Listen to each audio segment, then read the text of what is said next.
Épisode 28, les 7 nouvelles merveilles du monde, partie 2.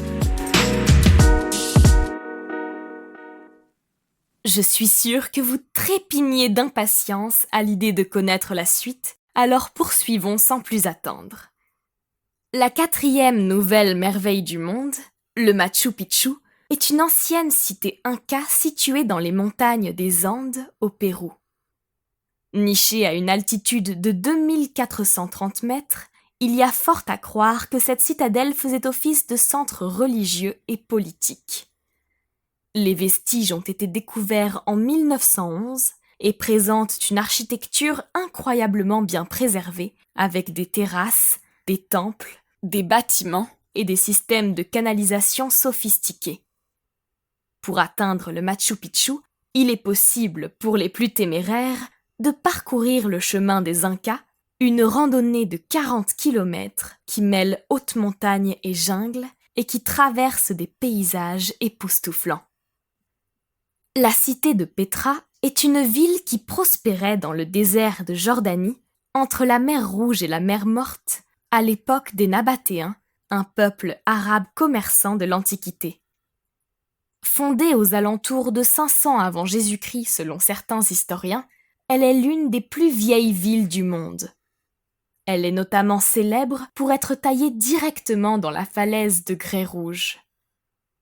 Se trouvant le long de la route de l'encens, un réseau de routes marchandes qui reliait l'Arabie du Sud à la Méditerranée, elle a constitué un carrefour commercial et culturel important. Après avoir été abandonnée entre les années 700 et 1000, puis gardée secrète par les Bédouins locaux pendant des siècles, ce qui lui a valu le surnom de Cité perdue, ce n'est qu'en 1812 que l'explorateur suisse Jean-Louis Burckhardt l'a redécouverte.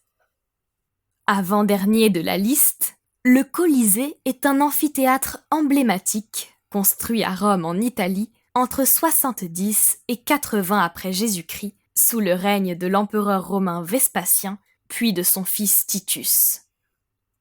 Avec ses 188 mètres de long, 156 mètres de large et 57 mètres de haut divisés en 5 niveaux, il pouvait recevoir jusqu'à 50 000 spectateurs qui venaient assister aux combats et spectacles. L'inauguration de l'amphithéâtre, organisée par Titus, fut le prétexte à des jeux grandioses étalés sur 100 jours qui causèrent la mort de milliers d'animaux sauvages et de gladiateurs. Enfin, le Taj Mahal est un mausolée situé à Agra, en Inde.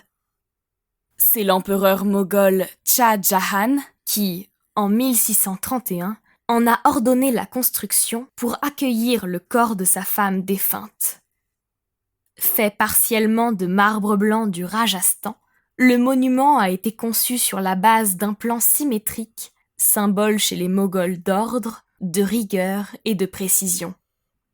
Achevé en 1648, c'est sans doute le plus grand joyau architectural de l'art indo-islamique, et il renferme encore aujourd'hui les tombeaux du couple impérial.